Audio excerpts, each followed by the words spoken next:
Hansel and Gretel by James Marshall. Once upon a time, in a cottage near a vast forest, there lived a poor woodcutter, his wife, and his 2 children. The boy was named Hansel and the girl Gretel. At the best of times, the family had precious little to live on. But now there was a great famine in the land, and the food was scarcer than ever. The woodcutter's wife was worried there wouldn't be enough for her. "Those wretched children of yours are gobbling everything up," she said to her husband.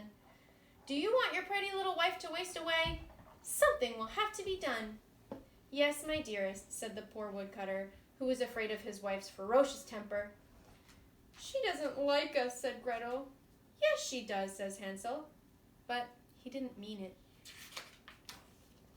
One night, when the woodcutter was tossing and turning and worrying about how to feed his family, his wife revealed a plan. "Listen to this," she whispered in her husband's ear.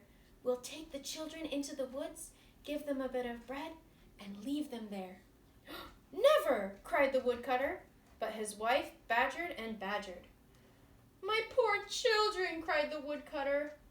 "I know what's best," said his wife. "Oh dear," whispered Gretel. "Don't worry," said Hansel. "I'll take care of us."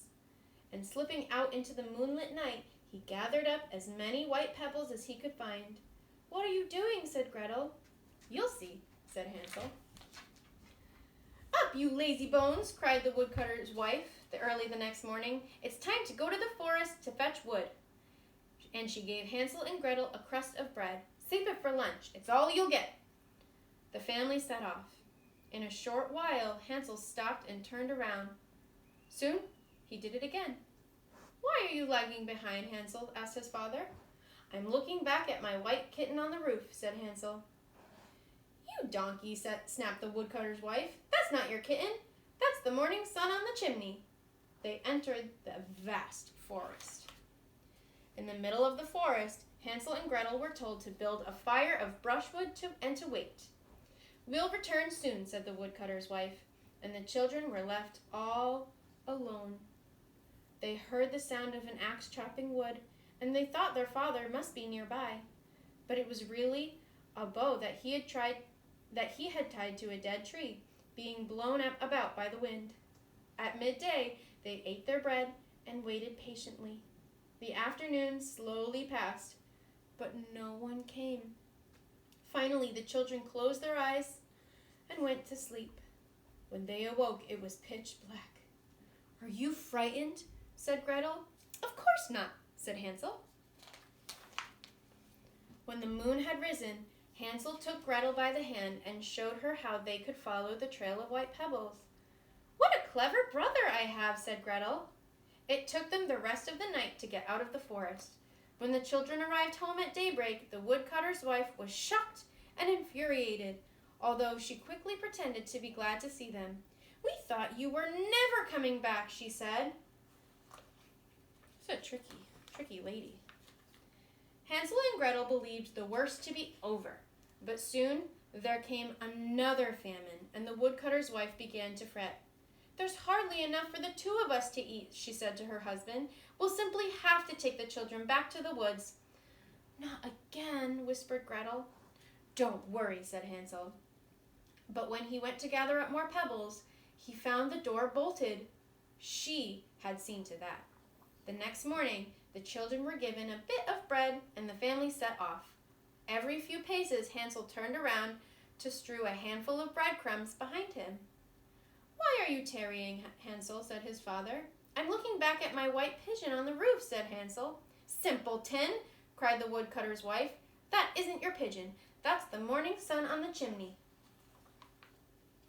When they came to the most forbidding part of the forest, the woodcutter's wife said, "You will wait here while your father and I gather wood.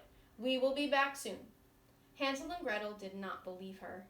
At midday, Gretel shared her bread with Hansel. Soon, as they did before, they fell asleep. And when they woke up, it was pitch black.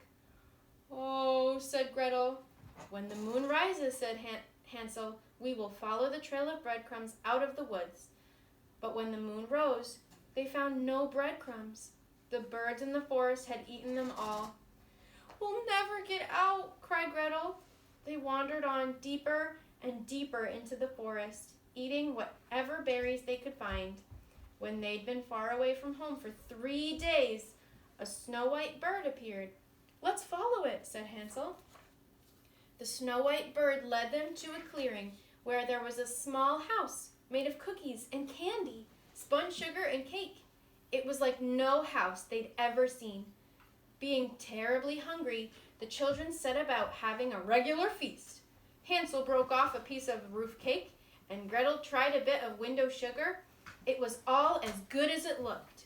Suddenly, they heard a shrill voice inside. "Nibble, nibble, little mousie! Who's that nibbling on my housie?" The door flew open. "What's this?" said a lady, who Gretel was sure was a witch. "Two tasty, pretty children have come to stay. No, don't be alarmed, my angels. I'm really very sweet." And she took Hansel and Gretel by the hand and led them inside, where a sumptuous dinner of sugared pancakes with apples and nuts had been prepared. Hansel and Gretel ate until they were perfectly stuffed. "Time for sleep now," said the lady, and she tucked them into snug, warm beds and tiptoed away. "She's nice," said Hansel. Said Gretel. The next morning, the lady, who was indeed a witch, snatched Hansel from his bed, carried him outside, and tossed him right into a cage. "Lovely," said the witch, "lovely. This is where I shall fatten you up, and when you're all plump and juicy, I'll have a regular feast." "You let my brother out," cried Gretel, but the witch, who was delighted with her handiwork, only cackled and did a little dance. That witch is not nice. Poor Gretel, who had to do the witch's bidding, was put to work cooking enormous meals for Hansel. For her own dinner, Gretel was given only crab shells. Ugh. Every morning, the witch would go to Hansel's cage and see how much fatter he'd grown. "Hansel, stick out your finger," she said. Hansel would stick out an old chicken bone. Witches, as everyone knows, have beady red eyes and dreadfully bad eyesight. "I simply don't understand it," said the witch. "You're as thin as a bone. Can't eat you yet." Now Hansel's little trick worked for some time. Every morning, the hungry witch was annoyed to find him still so scrawny. "Phooey," said the witch. "Not yet." But finally, she had run completely out of patience. "I'll just have to eat you as you are," she said. And she had a consoling thought. Perhaps she should eat the little one too. "Gretel, dear," she said, "would you please peek into the oven and see if it is sufficiently hot?" But Gretel saw what she had in mind. "I don't know how," said Gretel. "Goose," cried the witch, "I'll show you." And she crawled partially into the oven. Really, there was only one thing for Gretel to do. She gave the witch a tremendous push. The horrid witch roasted into a regular crisp. "We're free!" cried Gretel. "The witch is gone!" Hansel flew out of the cage like a bird. "What a clever little sister I have," he cried. Together they explored the witch's house, where they found boxes and boxes of precious gems and gold coins. "Better than pebbles," said Hansel. But now it is time to leave the witch's wood. When they had wandered out for some time, they came to a wide lake. A kindly duck offered to ferry them across. As they neared the opposite shore, Gretel was sure that they could see their father's house in the distance. When the children reached home, their father welcomed them with open arms, for he loved them dearly and had been miserable without them. He told them his wife was gone. Whether Hansel and Gretel were sorry was difficult to say, but with their father, they lived happily ever after. The end.